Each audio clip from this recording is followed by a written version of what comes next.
रहमत ड्रामे में क्या परीक्षा की मंगनी हो जाएगी और क्या शयान सर अपने बेटे बारी की हालत देखते हुए परीक्षा के घर जाकर उससे अपने किए की माफी मांग लेंगे। सर शयान जिनसे अपने बेटे बारी की ये हालत देखी नहीं जा रही, क्योंकि बारी ना तो ऑफिस के काम में दिलचस्पी लेता है और ना ही घर में, उनसे उसकी ये हालत देखी नहीं जाती। वो उसके पास जाते हैं और उससे हाथ जोड़कर कहते हैं कि अगर तुम मुझे इजाज़त दो तो मैं परीक्षा के घर जाकर उससे माफ़ी मांगकर उसको मना लाता हूँ। बारी जो बहुत अपने डैड से मोहब्बत करता है वो उनसे कहता है कि मैं इतना कमज़र्फ नहीं कि आपको उस लड़की के पास जाने दूं, बल्कि उनको गले लगाकर उनसे माफ़ी मांगता है कि आइंदा आपको मैं शिकायत का मौका नहीं दूंगा। और शयान सर तो शुरू दिन से यही चाहते थे, वो सिर्फ बारी के आगे ड्रामेबाजी कर रहे थे ताकि मैं इसको अपने आंसुओं से पिघला सकूं और वो परीक्षा को हमेशा के लिए भूल जाए, क्योंकि बारी साहब का मकसद सिर्फ और सिर्फ अनाया को इस घर में दुल्हन बनाकर लाना है। बारी जो अपने बाप की ये ड्रामेबाजी को अभी तक समझ नहीं पा रहा, लेकिन जिस दिन उसको इस बात की खबर होगी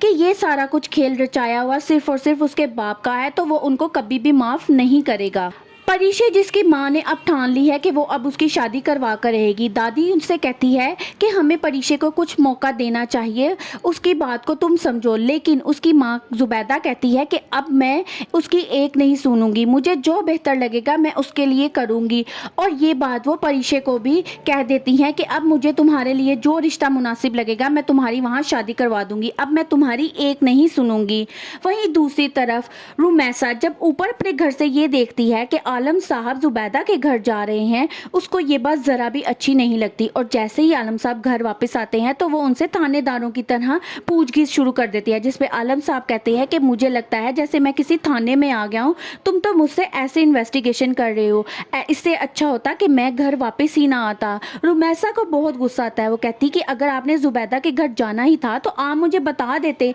मैंने कौन सा आपको मना कर देना था। क्योंकि रुमैसा को अब ये बात बिल्कुल भी हजम नहीं हो रही, क्योंकि उसके बेटों की काली करतूतें उसके आलम साहब के सामने आ गई हैं और वो अब उनको बुरा भला कहते हैं। और रुमैसा को ये बात का ताना भी मिल चुका है कि तुम्हारी तरबियत अच्छी नहीं। जुबैदा को देखो, उसने अपनी बेटियों की तरबियत कितनी अच्छी की है कि आज सब अच्छी पढ़ भी रही हैं और अच्छी जॉब भी कर रही हैं। दादी जिनका दिल बहुत दिल से परेशान है बारी की हालत को लेकर, आखिरकार वो बारी को फ़ोन करती हैं, जबकि उस दौरान बारी अनाया के साथ बैठा लंच कर रहा होता है। वो बारी से कहती हैं कि मेरा दिल बहुत परेशान हो रहा था तुम्हें लेकर, तो इसलिए मैंने फ़ोन किया कि तुम्हारी खैरियत मालूम कर लूं कि तुम खैर से हो। जब अनाया को ये पता चलता है कि परीक्षा की दादी ने बारी को फ़ोन किया तो वो घर जाकर एक तूफ़ान खड़ा कर देती है और अपनी मॉम से कहती है कि जल्द ही आप चचा जान से बात करें ताकि मेरी और बारी की मंगनी हो जाए या हमारी डायरेक्ट शादी ही करवा दे, ताकि मैं परीक्षा का किस्सा तो इसकी ज़िंदगी से मुकम्मल तौर पर ख़त्म करूँ।